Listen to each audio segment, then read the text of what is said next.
नमस्कार दोस्तों, तहे दिल से एक बार फिर आप सबका स्वागत है उत्कर्ष पर। उम्मीद करता हूं दोस्तों आपकी पढ़ाई बहुत अच्छी चल रही होगी, क्योंकि अब तक आपने बहुत सारे चैप्टर्स कर लिए हैं और आज हम नया चैप्टर शुरू करेंगे मेंसुरेशन 3D। दोस्तों 3D का मतलब त्रिविमीय, त्रिविमीय थ्री डायमेंशनल मतलब क्या हुआ। जहां दोस्तों देखो, आपने 2D पढ़ा था, 2D में अलग अलग शेप्स आपने पढ़ लिए। स्क्वायर होता है, रेक्टेंगल होता है, सर्कल, ट्राइंगल, चतुर्भुज, पैरेललोग्राम, ट्रेपेजियम, समचतुर्भुज, समलंब चतुर्भुज, बहुत सारी चीज़ें पढ़ ली। पर आप देखो ज़रा, तो ये सारे दोस्तों एक प्लेन थे, ये 2 डायमेंशनल थे, मतलब इनकी केवल लंबाई और चौड़ाई थी। अगर रेक्टेंगल को हाइट भी दे दें कुछ, तो वो घनाभ बन जाएगा, क्यूबॉइड बन जाएगा। सर्कल को थोड़ी सी हाइट दे दें तो वो सिलेंडर बन जाएगा, यानी बेलन बन जाएगा। तो ये दोस्तों यहाँ पे जो है 3D में क्या हो जाएगा कि 3 भुजाएं हो जाएंगी, लंबाई, चौड़ाई और ऊंचाई। ठीक है, 2D से थोड़ा अलग है। 2D में दोस्तों आप सिर्फ परिमाप और क्षेत्रफल निकालते थे, यहाँ परिमाप नहीं निकलेगा, क्षेत्रफल और आयतन, वॉल्यूम निकलेगा। 2D में आप केवल दोस्तों 2D में आप जैसे आपने क्वेश्चंस किए कि भाई इस पे गार्डनिंग करनी है, इस पे घास लगाने का पैसा कितना होगा, या कह सकते थे कि इसकी तारबंदी, फेंसिंग करनी है, कितने मीटर की फेंसिंग होगी। यहाँ पे अंदर कुछ भरना है, बोले छत पे टैंक रखा है, पानी भरना है, तो कितना पानी भरा जाएगा, तो वो कितना पानी भरा जाएगा उसको वॉल्यूम कहेंगे। इस कमरे में अभी कितनी हवा है, वो वॉल्यूम है। वॉल्यूम मतलब अंदर भरने योग्य चीज़। कॉमन सेंस अभी बहुत सारी चीज़ें पढ़ोगे, पर कॉमन सेंस हमेशा साथ साथ दोस्तों आपको यूज़ करना पड़ेगा। कॉमन सेंस से मेरा तात्पर्य ये है, आपने वहाँ देखा कि कब एरिया यूज़ करते थे, कब पेरीमीटर यूज़ करते थे। कभी कभी शब्द भले एरिया ना लिखा हो, शब्द भले पेरीमीटर ना लिखा हो, पर आप उसकी भाषा से पहचानते थे किस बारे में बात की है और क्या पूछा है। वैसे ही दोस्तों यहाँ पे भी आपको वो सब चीज़ें सोचनी पड़ेंगी। पहले थोड़ा इंट्रोडक्शन देते हैं। मेंसुरेशन 3D में दोस्तों आपको बहुत सारी चीज़ें पढ़नी है, पर मेंसुरेशन 3D में जो सबसे पहले चीज़ दोस्तों आपको पढ़नी है, सबसे पहले जो चीज़ आपको पढ़नी है वो पढ़ना है घन। सबसे पहले यहाँ लिख देता हूँ, सबसे पहले दोस्तों आपको पढ़ना है घन, घन यानी क्यूब। और सेकंड नंबर पे जो चीज़ आपको पढ़नी है वो पढ़नी है घनाभ, घनाभ यानी क्यूबॉइड। दोस्तों जैसे स्क्वायर और रेक्टेंगल दोनों एक दूसरे की तरह ही होते थे, कोई खास बड़ा फर्क होता नहीं था, वैसे ही घन और घनाभ में कोई खास फर्क नहीं होगा। दोस्तों घन भी एक बॉक्स है, घन भी एक बॉक्स है और घनाभ भी एक बॉक्स है, घनाभ भी एक बॉक्स है। बस घन में दोस्तों हर भुजा की लंबाई अलग हो सकती है, ये L, ये B और ये H। लंबाई, चौड़ाई, ऊंचाई। इसमें दोस्तों इसमें भी लंबाई है, इसमें भी चौड़ाई है और इसमें भी ऊंचाई है, परंतु वो लंबाई, चौड़ाई, ऊंचाई तीनों बराबर हैं, इसलिए ये घन कहलाएगा, क्यूब कहलाएगा और ये क्यूबॉइड कहलाएगा। दोस्तों ये सपोज करें कि ये किसी कागज से बनाया है मैंने, तो वो कागज कितना लगेगा उसको कहेंगे क्षेत्रफल। इसके अंदर मैं कितना सामान भर सकता हूँ उसको कहेंगे वॉल्यूम। इसमें कितना पानी भर सकता हूँ, कितना सामान डाल सकता हूँ, वो होगा वॉल्यूम। और इसको अगर पेंट करना है मुझे बाहर से, तो पेंट करना है तो कितना एरिया में पेंट होगा, वो इसके पूरे का पृष्ठीय क्षेत्रफल कहलाएगा, सरफेस एरिया कहलाएगा। दोस्तों इसकी सारी भुजाएं ए है। कोई आपसे कहे कि जरा बताइए घन का विकर्ण कितना होता है, डायगोनल ऑफ अ क्यूब, तो डायगोनल ऑफ स्क्वायर क्या होता था दोस्तों, √2a होता था। तो यहाँ पे diagonal of a cube √3a हो जाएगा, √3a। दोस्तों यहाँ पे अगर विकर्ण की बात करूं, पहले आप मुझे बताओ विकर्ण का मतलब समझे क्या, विकर्ण होता क्या है, कि इसका विकर्ण का मतलब क्या है। अगर मैं आपसे पूछूं इसके विकर्ण को समझ रहे हो क्या है, तो आप जिस कमरे में आप अभी बैठे हैं दोस्तों, आपके सामने जो दाईं तरफ छत का कोना है, कमरे का कोना, वो कोने से लेकर आपके पीछे जो लेफ्ट वाला नीचे कोना है वहां तक की जो लंबाई है दोस्तों, उसे डायगोनल कहेंगे। मतलब मैं आपसे ये कह रहा हूँ कि अगर मैं इसका ऊपर वाला पॉइंट ले लूँ और ये नीचे वाला पॉइंट ले लूँ, तो ये जो पॉइंट मिलेगा दोस्तों, this will be called as विकर्ण। वो क्या कहलाएगा? विकर्ण कहलाएगा। समझ रहे हैं? विकर्ण के लिए कभी कभी आपसे पूछा जा सकता है कि ये कमरा है, चाहे वो घन हो चाहे घनाभ हो, इस कमरे में रखे जाने वाली सबसे लंबी रॉड की लंबाई ज्ञात करें। यानी the longest side of a cube और अ क्यूबॉइड, किसी घन या घनाभ की जो सबसे लंबी दूरी है वो कहलाएगी दोस्तों विकर्ण यानी डायगोनल। यहाँ पे विकर्ण दोस्तों, अगर आप चाहते हैं कि सर विकर्ण को समझाइए, दोस्तों पहले तो मेरी बात सुनना। कमरे का फर्श है, उसमें ये एल है और ये बी है। आप मुझे बताएं कमरे के फर्श का विकर्ण कितना होगा? आप कहेंगे sir root of L square plus B square. क्या कहेंगे आप? Root of L square plus B square. ये कमरे का फर्श का विकर्ण होगा, नीचे से नीचे कोना। अब दोस्तों एक बार और पाइथागोरस लगानी है। अभी आपने कमरे का फर्श का विकर्ण निकाला है, अब इसको आधार मानते हुए और इस कोने, इस वाले किनारे को ऊंचाई मानते हुए दोस्तों आपको एक विकर्ण निकालना है। यानी अब आपको एक बार और पाइथागोरस थ्योरम लगानी है दोस्तों, जिसमें आधार तो है L square plus B square का स्क्वायर रूट और लंब है h। आप मुझे बताएं ये विकर्ण निकल जाएगा क्या? आप कहेंगे हाँ सर, आधार स्क्वायर प्लस लंब स्क्वायर। दोस्तों आधार square L square plus B square के स्क्वायर रूट का स्क्वायर करूंगा तो स्क्वायर रूट हट जाएगा, L square plus B square, इसका स्क्वायर हो गया और इसका स्क्वायर एच स्क्वायर। यानी कमरे के विकर्ण का फॉर्मूला क्या हो गया दोस्तों? L square plus B square plus H square का square root, L square plus B square plus H square का square root, L square plus B square plus H square का square root. Is that clear? दोस्तों इसी फॉर्मूले को आप यहां डालोगे ना, देखो यहाँ पे विकर्ण मैंने रूट 3 ये तो लिखा है, पर आप देखो अगर वहां पे L square plus B square plus H square, वहां पे लंबाई ऊंचाई चौड़ाई सब कुछ ए है, तो ए स्क्वायर प्लस ए स्क्वायर प्लस ए स्क्वायर, ए स्क्वायर प्लस ए स्क्वायर प्लस ए स्क्वायर यानी 3a स्क्वायर, और 3a स्क्वायर का स्क्वायर रूट निकालोगे तो 3 का स्क्वायर रूट तो निकलेगा नहीं, a स्क्वायर का स्क्वायर रूट a हो जाएगा। इससे ये फॉर्मूला बना दोस्तों, इससे फॉर्मूला बन गया रूट 3 इंटू ए रूट 3 से बाहर है। क्लियर है या नहीं? ओके, ये तो फॉर्मूला विकर्ण का हो गया दोस्तों। अब बात करते हैं इसके पृष्ठीय क्षेत्रफल के, बात करते हैं इसका पृष्ठीय क्षेत्रफल। पृष्ठीय क्षेत्रफल कहें तो सरफेस एरिया, पृष्ठीय क्षेत्रफल यानी सरफेस एरिया, सरफेस एरिया। दोस्तों सरफेस एरिया का मतलब क्या हुआ? मैं जिस कमरे में बैठा हूं उसकी 6 की 6 सतहें का जो एरिया है वो उसका पृष्ठीय क्षेत्रफल कहलाएगा। समझ रहे हो कि नहीं? जैसे अगर सपोज करें कि मैं आपसे कहूं कि भाई इस पूरे एक घनाभ या घनाकार बॉक्स है या कोई कमरा है या कोई खिलौना है, उसकी सभी सतहों को रंग करना है, तो रंग कहाँ होगा दोस्तों? इसकी सतहों पर होगा। कमरा है तो फर्श पे नहीं होगा, ऑब्वियसली 5 दीवारें होंगी, पर एक तरीके से कहें तो 6 दीवारों पे रंग किया जाएगा। तो वो जो रंग किया जाएगा दोस्तों वो किस पे किया जाएगा? पृष्ठीय क्षेत्रफल, सरफेस एरिया पे किया जाएगा।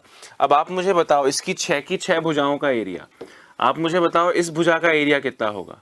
इस 6 की 6 सतहों के एरिया में इसका एरिया कितना होगा? सर लंबाई इंटू चौड़ाई a इंटू ए स्क्वायर। अच्छा वैसे ही दोस्तों इस सरफेस का एरिया कितना होगा? सर ए स्क्वायर।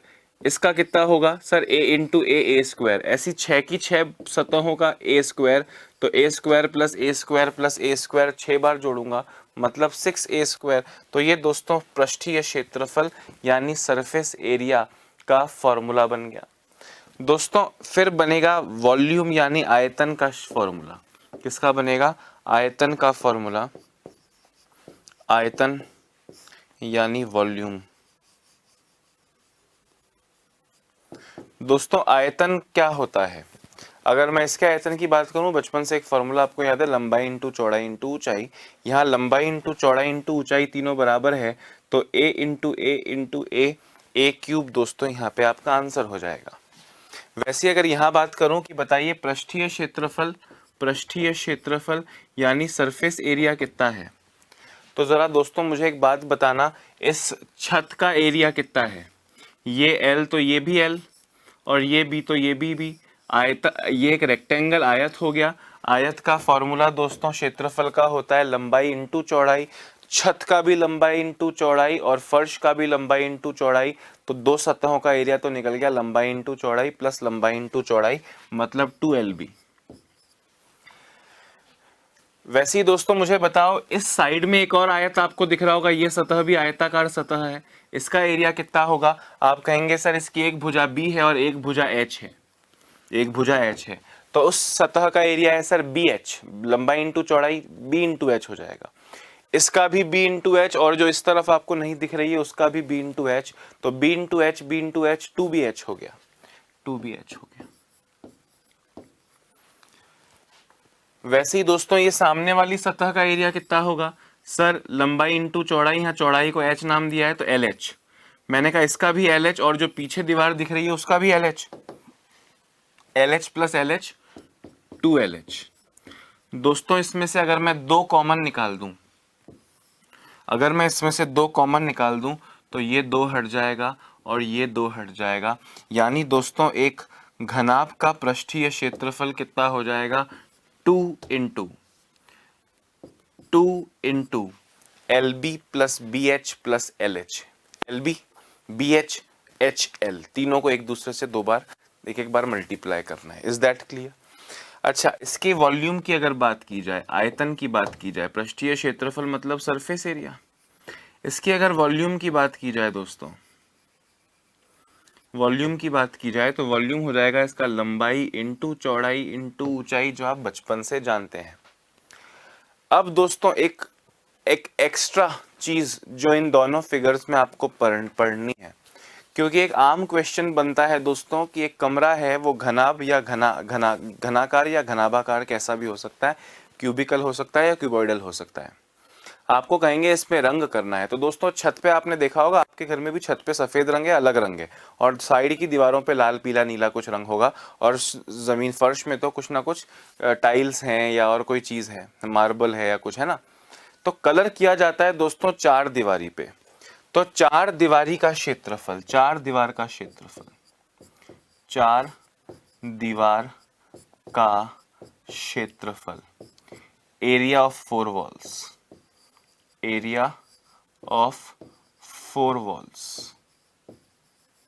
दोस्तों चार दीवारी का क्षेत्रफल यानी एरिया ऑफ फोर वॉल्स, यानी इन दोनों दीवारों का एरिया है और आगे और पीछे वाली दीवार का एरिया है, बस छत का और फर्श का एरिया नहीं है।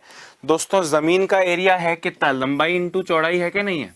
तो लंबाई इंटू चौड़ाई जमीन का और लंबाई इंटू चौड़ाई छत का, यानी इसमें से 2LB हटा दूं। क्या हटा दूं? LB हटा दूं। 2BH और 2LH रख लूं बस। तो LB अगर हटाऊंगा दोस्तों तो BH और LH में H कॉमन आ जाएगा, यानी आपका फॉर्मूला बन जाएगा 2 इंटू L प्लस B, और H कॉमन ले लिया, 2 into L plus B into H। और यहाँ पे दोस्तों चार दीवारी का क्षेत्रफल, एरिया ऑफ फोर वॉल्स, चार दीवार का क्षेत्रफल, area of four walls, area of four walls. चार दीवारें हैं तो 6 की जगह 4A स्क्वायर हो जाएगा, और क्या। अरे बात आ रही है समझ में? इस चार दीवारी के क्षेत्रफल को दोस्तों लेटरल सरफेस एरिया भी कहा जाता है। क्या कहा जाता है? लेटरल सरफेस एरिया अंग्रेजी में, lateral surface area, lateral surface area. एक बार घन और घनाभ के बारे में मैंने जो जो चीजें आपको बताई हैं वो सभी की सभी दोस्तों आप लोग लिख लीजिए जरा तुरंत।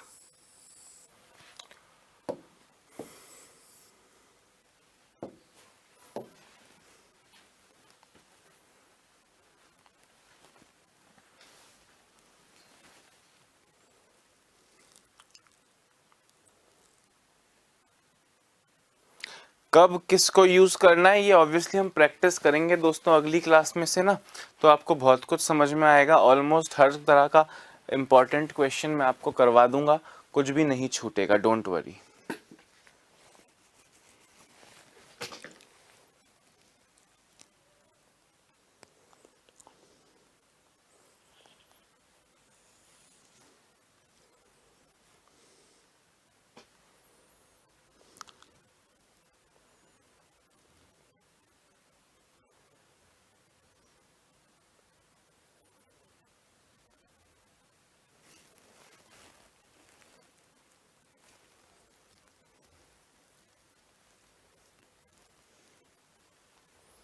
हो गया?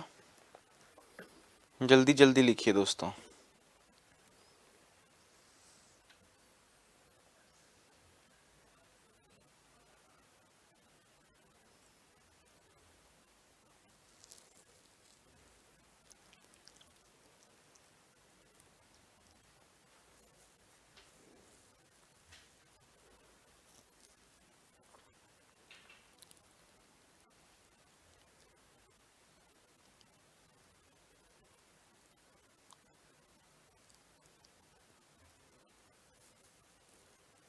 चलें आगे बढ़ें।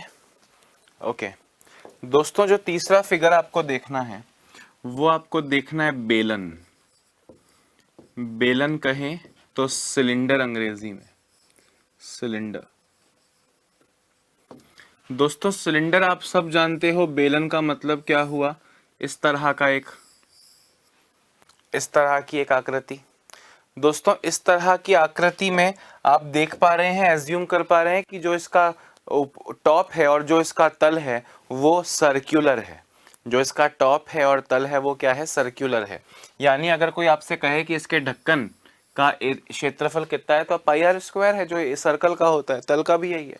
अच्छा दोस्तों, अब इस एक बार के लिए मानते हैं कि ये हॉलो है, ये खोखला है, मतलब इसके ढक्कन वक्कन नहीं लगे, तो इसकी जो आधार की त्रिज्या है वो आर कहलाएगी, जैसे सर्कल की कहलाती है। अभी मैंने ढक्कन फक्कन नहीं लगा रखे हैं दोस्तों, ठीक है। अच्छा, और इसकी हाइट को मैंने मान लिया दोस्तों h। इसकी हाइट को मैंने क्या मान लिया? h मान लिया। अब मुझे एक बात बताओ दोस्तों, ये आपने कभी ऐसा किया है कि एक पेपर है आपके पास, उसे फोल्ड कर लिया तो वो इस तरह का एक लंबा सा सिलेंडर बन गया? मतलब मैं अगर इसको यहाँ पे दोस्तों एक कट लगा दूं, यहाँ पे कट लगा दूं, तो ये कागज की तरह फैल जाएगा। मतलब ये इस तरह एक लंबा कागज हो जाएगा, जिसे वापस फोल्ड करके चिपका दूं तो सिलेंडर बन जाएगा, हाँ या ना? दोस्तों आपने इसको H बोला था, इसको, और ये जब फोल्ड होगा दोस्तों तो ये वाला जो लंबाई है, यही तो गोल घूम के वृत्ताकार बन जाएगी। मतलब इसकी लंबाई हो जाएगी 2 पाई आर, हाँ या ना? अगर ये त्रिज्या है तो इसकी परिधि 2 पाई आर, और ये परिधि ही तो इसकी लंबाई है। यानी इसके इस कागज का एरिया क्या होगा दोस्तों? आप इस कागज के एरिया की बात करेंगे, सर ये आयत है, रेक्टेंगल है, और रेक्टेंगल का एरिया होता है लंबाई इंटू चौड़ाई। तो यहाँ पे अगर मैं आपसे एरिया कहूँ तो आप कहेंगे सर लंबाई इंटू चौड़ाई। मैंने कहा लंबाई कितनी है कि सर 2 पाई आर है, और चौड़ाई कितनी है? सर चौड़ाई h है। तो इस कागज का एरिया 2 पाई आर एच है। मतलब ये जब फोल्ड होके दोस्तों घूम जाएगा, तो ये जो घूमी हुई सतह है, जो कर्व्ड सरफेस है, वक्र पृष्ठ है इस बेलन का, उसका एरिया हो जाएगा 2 पाई आर एच। ध्यान से मेरी बात सुनना। सबसे पहले इसमें जो आपको चीज पढ़नी है वो आपको पढ़नी है वक्र पृष्ठीय क्षेत्रफल, कर्व्ड सरफेस एरिया। इसे हम शॉर्ट में आगे से वक्र पृष्ठ लिखेंगे, और इसे हम CS लिखेंगे, कर्व्ड सरफेस एरिया। ये होता है दोस्तों 2 पाई आर एच। इसमें वक्र पृष्ठ, कर्व्ड सरफेस, नाम से पता चल रहा है जो घुमावदार सतह है उसका ही एरिया है ये 2 पाई आर एच। बात आई समझ में? ओके, अब ये तो वक्र पृष्ठ हो गया दोस्तों। वक्र पृष्ठ के साथ साथ आपको एक पढ़ना है संपूर्ण पृष्ठीय क्षेत्रफल, संपूर्ण पृष्ठीय क्षेत्रफल, यानी टोटल सरफेस एरिया। ये टोटल सरफेस एरिया दोस्तों क्या बोला है, जिसे हम इंग्लिश में बोलेंगे टोटल सरफेस एरिया, यानी TSA, और यहाँ पे बोलेंगे संपूर्ण पृष्ठीय क्षेत्रफल, यानी स और प्र। ठीक है, ये क्या क्या रह गया सर, एरिया निकाल तो लिया। मैंने कहा वो वक्र पृष्ठ था यानी घुमा हुआ कर्व्ड सरफेस था, ये टोटल है मतलब ऊपर ढक्कन और नीचे आधार दोनों लगा दो। तो आप कहोगे सर ऊपर और नीचे जो ढक्कन लग रहे हैं वो तो सर्कल है, वृत्ताकार है, तो उनका एरिया क्या होता है? मैंने बोला टोटल में साइड की जो घुमावदार सतह है वो तो आ गई, वो तो आ गई, प्लस ऊपर नीचे का ढक्कन भी आ गया, ऊपर का भी पाई आर स्क्वायर, नीचे का भी पाई आर स्क्वायर, मतलब 2 पाई आर स्क्वायर, हाँ या ना, 2 पाई आर स्क्वायर, ऊपर का पाई आर स्क्वायर, नीचे का पाई आर स्क्वायर। आपको इसको फील करना है कि वक्र पृष्ठ 2 पाई आर एच है, जब हमको टोटल सरफेस कहेंगे तो ऊपर नीचे ढक्कन लग जाएगा, ऊपर नीचे ढक्कन मतलब पाई आर स्क्वायर 2 बार ऐड हो जाएगा। हाँ, ये फॉर्मूला बना कैसे है ये दिमाग में होना चाहिए। वैसे फॉर्मूले में दोस्तों आप कॉमन निकालोगे अगर, तो 2 पाई आर तो कॉमन निकल जाएगा, 2 पाई आर, यहाँ एच बचा और यहाँ पे एक आर बचा। ये फॉर्मूला है बोलने को तो, पर आपको फील होना चाहिए कि यार कर्व्ड सरफेस में ऊपर नीचे ढक्कन जोड़ने से ही मिलेगा। Is that clear? ओके, फिर तीसरी चीज पढ़नी है दोस्तों आपको, आयतन। आयतन यानी वॉल्यूम। दोस्तों कोई भी सिमेट्रिकल बॉडी जब होती है, जैसे ये जितना नीचे से है उतना ही ऊपर से लंबा बस हुआ है, हाइट बढ़ गई है, सही बोल रहा हूं कि नहीं? तो मैथ्स के हिसाब से दोस्तों किसी भी रेगुलर ऑब्जेक्ट की जो वॉल्यूम होती है वो उसके आधार के क्षेत्रफल को हाइट से मल्टीप्लाई करने से मिलती है। जैसे आपने घनाभ पढ़ा तो आधार का क्षेत्रफल लंबाई इंटू चौड़ाई एल बी होता है।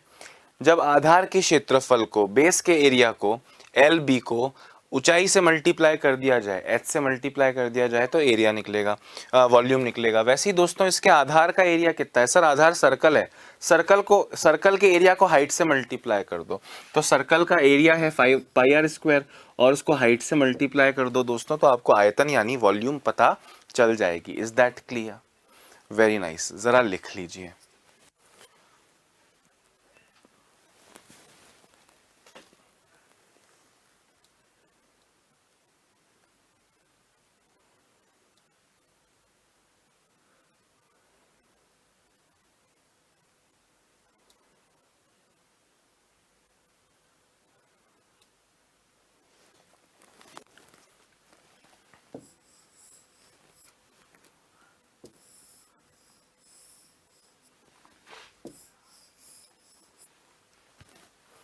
लिख लो दोस्तों, फटाफट से लिख लो।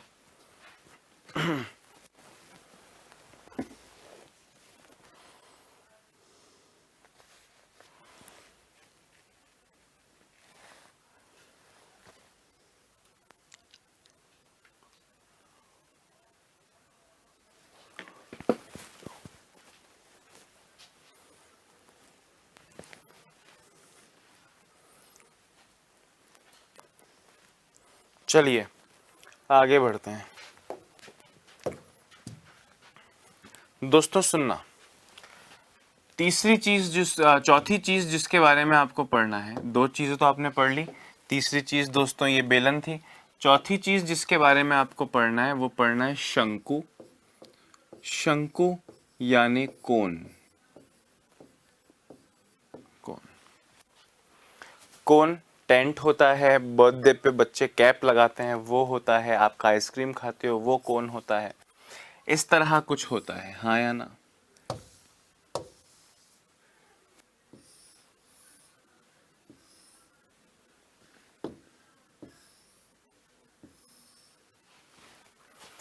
अब आप ये भी जानते हो कि नीचे वाला चीज तो सर्कुलर है, गोलाकार है, वृत्ताकार है, और ऊपर एक टेंट, ऊपर से धीरे उसकी हाइट कम होती जा रही है।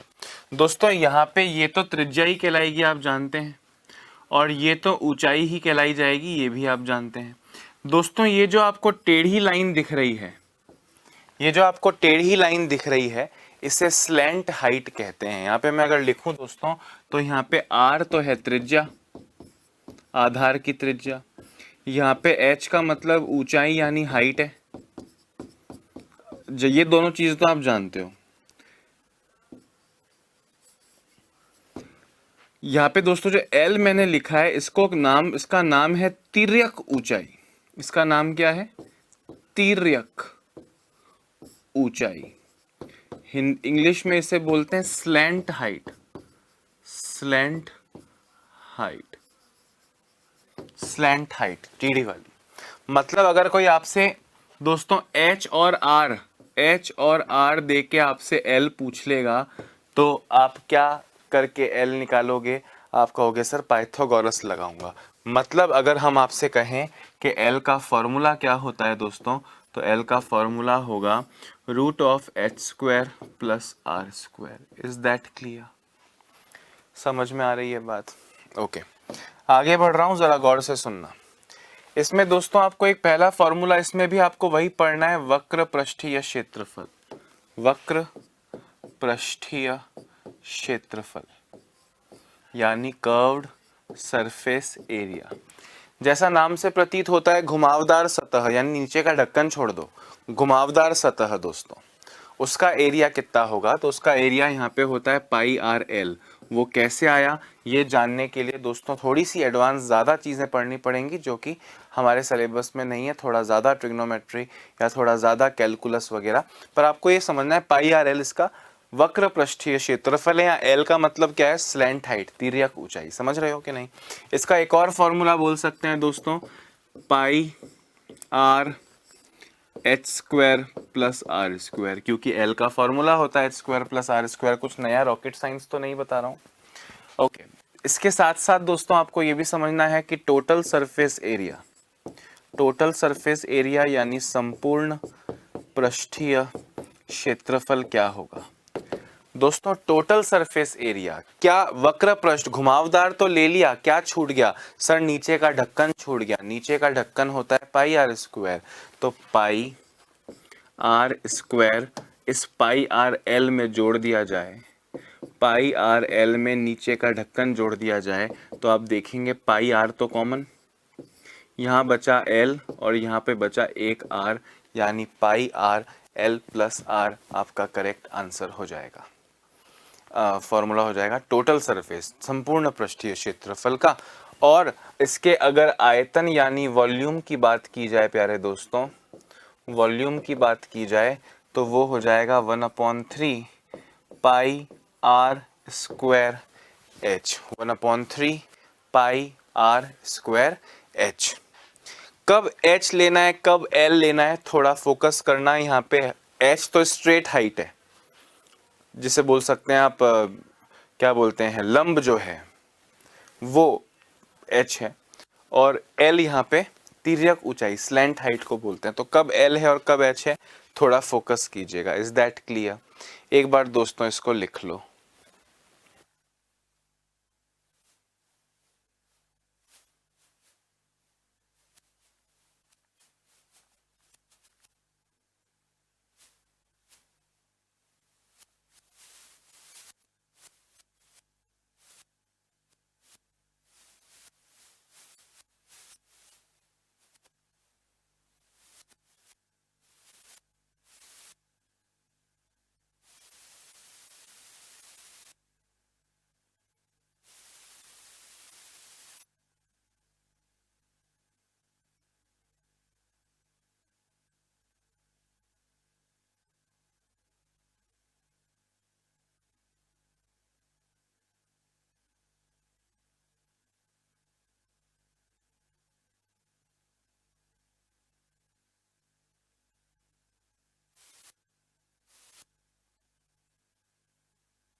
हाँ दोस्तों, अगली चीज जो इस कड़ी में आपको पढ़नी है वो पढ़ना है दोस्तों दो चीजें एक साथ। एक पढ़ना है गोला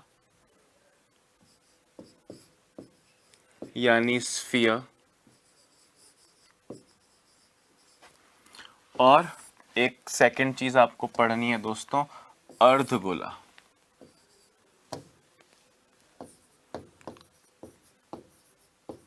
अर्धगोला यानी हेमिस्फीयर। दोस्तों गोला मतलब एक गेंद, आप समझ चुके हैं, 3D है, वृत्त नहीं बनाया मैंने, इसमें भी एक त्रिज्या होती है।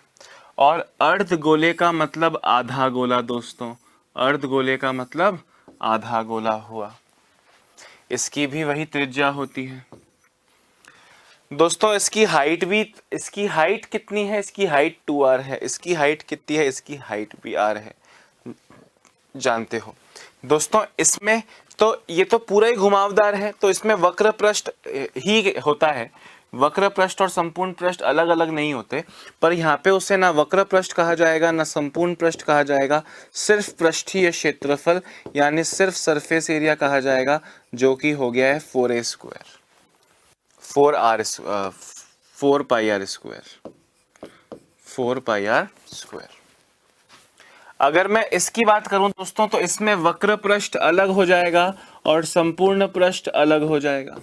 कर्व्ड सरफेस एरिया अलग होगा क्योंकि ऊपर से घुमावदार है, नीचे ढक्कन लगा हुआ है कटोरी जैसा। और टोटल सरफेस एरिया अलग हो जाएगा। टोटल सरफेस एरिया मतलब संपूर्ण पृष्ठीय क्षेत्रफल is a different thing here. अरे हाँ या ना बोलो दोस्तों। वक्र पृष्ठीय क्षेत्रफल, ये पूरी बॉल का एरिया 4 पाई आर स्क्वायर, तो आधी बॉल का एरिया 2 पाई आर स्क्वायर। पूरे सरफेस आधे कर्व पे नीचे एक ढक्कन लगा दिया तो ढक्कन का area pi R square, 2 pi R square plus pi R square 3 pi R square. दोस्तों यहाँ पे आपका आंसर हो गया, बोलो हाँ या ना। गुड। अभी आप मेरी बात को ध्यान से सुनना, ये 2 पाई आर स्क्वायर, ये 3 पाई आर स्क्वायर, ये पृष्ठीय क्षेत्रफल 4 pi R square. Is that clear? अच्छा, अब इसके अगर वॉल्यूम की बात करें, किसकी बात करें, आयतन की बात करें, वॉल्यूम ऑफ अ स्फीयर, तो वो होता है 4/3 पाई आर क्यूब। और यहाँ पे आयतन यानी वॉल्यूम, आधी बॉल है तो इसका आधा डिवाइड बाय 2 करूंगा, 2 से 4 दो बार कट जाएगा, तो आपको मिलेगा 2/3 पाई आर क्यूब। एक बार प्यारे दोस्तों इसको लिख लो, एक बार इसको अच्छे से लिख लो।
हाँ दोस्तों, और इसके बाद जो 7वीं और अंतिम महत्वपूर्ण चीज आपको पढ़नी है वो है दोस्तों फ्रस्टम ऑफ कोन।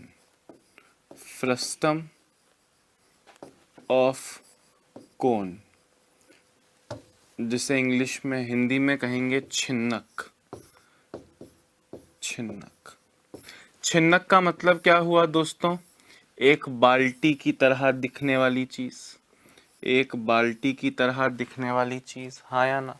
जैसे किसी कोन को, किसी शंकु को जब आपने बीच में से कहीं से काट दिया हो तो वो किस तरह का प्रतीत होगा, उसे फ्रस्टम कहेंगे। समझ रहे हैं आप मेरी बात? प्रश्न बहुत कम बनने की चांस होती है छिन्नक में से, पर अगर बन जाए तो 2 फॉर्मूले याद करने के अलावा और आपको कुछ भी नहीं करना है दोस्तों। इस ऊपर वाले रेडियस को मैं आर कहूं और इस नीचे वाले रेडियस को मैं कैपिटल आर कहूं। कुछ जगह R1 R2 कहा जाएगा, कुछ जगह कैपिटल आर और स्मॉल आर कहा जाएगा, उससे आपको कोई फर्क नहीं पड़ेगा दोस्तों। ये इसकी हाइट हो जाएगी और ये इसकी L हो जाएगी। बात आ रही है समझ में? अब दोस्तों L का मतलब वही तिर्यक ऊंचाई है, H का मतलब पूरी ऊंचाई है। अगर कोई आपसे कुछ फॉर्मूले वगैरह लिखने हैं हमें, जो कि अगर हमें काम आएगा, तो दोस्तों जो स्लैंट हाइट है उसमें आप जानते हैं root of H square plus R square था। यहाँ पे दोस्तों root of H square plus R minus R square आपका आंसर हो जाएगा।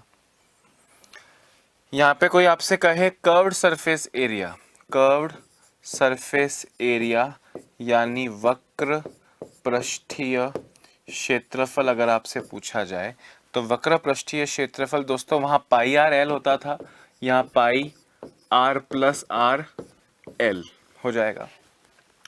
टोटल सरफेस एरिया यानी संपूर्ण पृष्ठीय क्षेत्रफल दोस्तों आपसे कोई कहे, तो आपका फॉर्मूला हो जाएगा 1/3 पाई आर स्क्वायर एच होता है ना, तो 1/3 pi R square H. R square है तो दोस्तों आर प्लस आर का स्क्वायर करोगे तो R square plus small R square plus small R और कैपिटल आर, ये दोस्तों आपका फॉर्मूला बन जाएगा टोटल सरफेस एरिया यानी संपूर्ण पृष्ठीय क्षेत्रफल का। सॉरी, ये तो फॉर्मूला बन गया दोस्तों आयतन का, आयतन का, वॉल्यूम का, समझ रहे हो, वॉल्यूम का है ये। गलती से मैंने आपको यहाँ पे टोटल सरफेस एरिया बोल दिया। और टोटल सरफेस एरिया जब आप निकालोगे दोस्तों, ध्यान से सुनना, टोटल सरफेस एरिया संपूर्ण पृष्ठीय क्षेत्रफल, संपूर्ण पृष्ठीय क्षेत्रफल, तो अल्टीमेटली होगा क्या, इसके अंदर ऊपर और नीचे का ढक्कन जुड़ जाएगा दोस्तों इसके अंदर, यानी pi R plus R into L के अंदर ऊपर का area pi small R square और नीचे का area pi capital R square. Pi pi common निकल जाएगा, पाई पाई कॉमन निकल जाएगा तो small R square plus capital R square. बात आ रही है समझ में या नहीं? एक बार दोस्तों ये सभी फॉर्मूले लिख लीजिए, ठीक है, आपको एग्ज़ाम में काम आ सकते हैं। इनमें से कोई भी जितना आज आपने पढ़ा, ये सारे फॉर्मूले एग्ज़ाम में दोस्तों काम आ सकते हैं आपको, ठीक है। रटना नहीं है कुछ भी, सब कुछ समझना है, पर मुझे लगता है चीज़ें ईजी हैं। इस पूरे चैप्टर में दोस्तों प्रॉब्लम क्या है कि इसमें कुछ भी सेपरेट नहीं है, कुछ भी सेपरेट नहीं है से मेरा क्या मतलब है, ज़रा ध्यान से सुनना। कि जब आपने 2D मेंसुरेशन पढ़ा तो 2-3 दिन तक स्क्वायर रेक्टेंगल पढ़े, फिर 2-3 दिन तक ट्रायंगल पढ़े, फिर 2-3 दिन तक सर्कल पढ़े, फिर 2-3 दिन तक सम चतुर्भुज, समांतर चतुर्भुज और समलम चतुर्भुज यानी क्वाड्रिलेटरल्स पढ़े। यहाँ पे दोस्तों कोई भी चीज़ मैं ऐसा नहीं कर सकता कि मैं जब क्वेश्चन कराऊंगा तो 1-2 दिन तक आपको घन घन आपके कराऊं, फिर 1 दिन बेलन के कराऊं, फिर 2 दिन शंकु के कराऊं, फिर गोले अर्धगोले पे आऊं और फिर छिन्नक पे आऊं। नहीं, ऐसा नहीं हो सकता। यहाँ पे सब कुछ एक साथ ही चलता रहेगा। आपसे कहेंगे घनाभ का, एक ठोस घनाभ है, उसे पिघाल कर उसका शेप बदल दिया। चलो एक बार लिख लो, बताता हूँ, एक बार इसको लिख लो, बातें करते हैं दोस्तों कुछ।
हाँ जी, तो दोस्तों मैं आपसे क्या कहना चाह रहा था, जरा ध्यान से सुनना। आपने इतने सारे शेप्स पढ़ लिए, इनको अलग अलग पढ़ाना और पढ़ना दोनों ही नामुमकिन है। आपसे बोला जाएगा किसी ठोस चीज का आकार पिघाल कर बदल दिया, बोले बहुत सारे घन थे उनको छोटे छोटे घनों में बदल दिया, बताइए कितने घन बनेंगे। या किसी घनाभ को बेलन में बदल दिया, बेलन को शंकु में बदल दिया, या बड़ी बड़ी गेंद को, बड़े स्फीयर को छोटी छोटी स्फीयर्स में बदल दिया। सारे शेप्स कंबाइनिंगली रूप से आपको पढ़ने पड़ेंगे। चीज़ों का ध्यान रखना दोस्तों कि अगर यदि ठोस आकृति को पिघालकर आकार बदलने का कहा जाए, आकार बदलने का कहा जाए।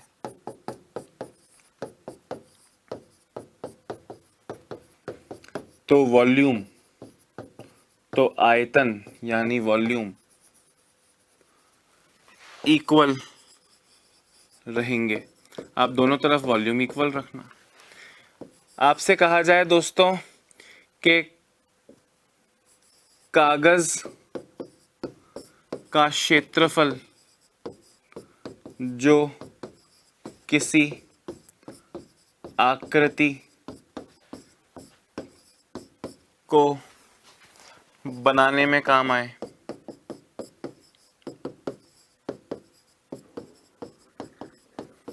ज्ञात करने के लिए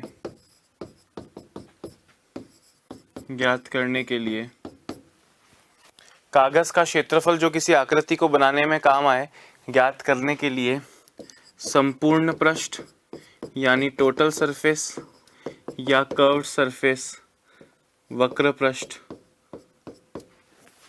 ज्ञात करना होगा। समझ रहे हो कि नहीं, है ना। कभी कभी दोस्तों आपको हॉलो पाइप देंगे, हॉलो पाइप बोलेंगे, एक पाइप है, लंबा पाइप है, उस पाइप में से दोस्तों, उस पाइप में से आपको बाहर और अंदर की त्रिज्याओं में फर्क दे दिया जाएगा। बोलेंगे भैया ये एक पाइप है, ये एक पाइप है, तो आप जानते हो पाइप थोड़ा सा मोटा होगा ना, बोलेंगे 1 मिलीमीटर है, ये 5 मिलीमीटर है, ऐसा करके, तो बताओ कितना पानी आएगा। तो आपको वॉल्यूम को दोस्तों थोड़ा ध्यान से करना पड़ेगा। आप समझ रहे हो, बहुत सारी चीज़ें आएंगी विद क्वेश्चंस दोस्तों। आज की क्लास में सिर्फ होमवर्क, सिर्फ फॉर्मूलेज बताने थे।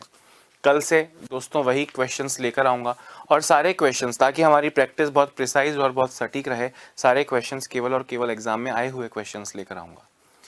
ऑब्वियसली किसी एक एग्जाम के नहीं, लगभग सारे एग्जाम्स के स्पेशल फोकस रहेगा दोस्तों। जो एग्जाम्स रेगुलर होते हैं उनके क्वेश्चन ज़्यादा होंगे, बैंक, एसएससी, रेलवे जैसे एग्जाम्स के क्वेश्चन ज़्यादा होंगे, बाकी परीक्षाओं के थोड़े से ना के बराबर होंगे या कम होंगे, ठीक है। पर एक ही बात है ना भाई, 3D मेंसुरेशन में जितना तरह का बन सकता है सब कुछ ले आऊँगा, कोई एग्जाम नहीं छूटेगा। Is that clear? Very nice. तो अपना ध्यान रखिए, स्वस्थ रहिए, मस्त रहिए और लगातार पढ़ते रहिए। Bye bye, have a nice day.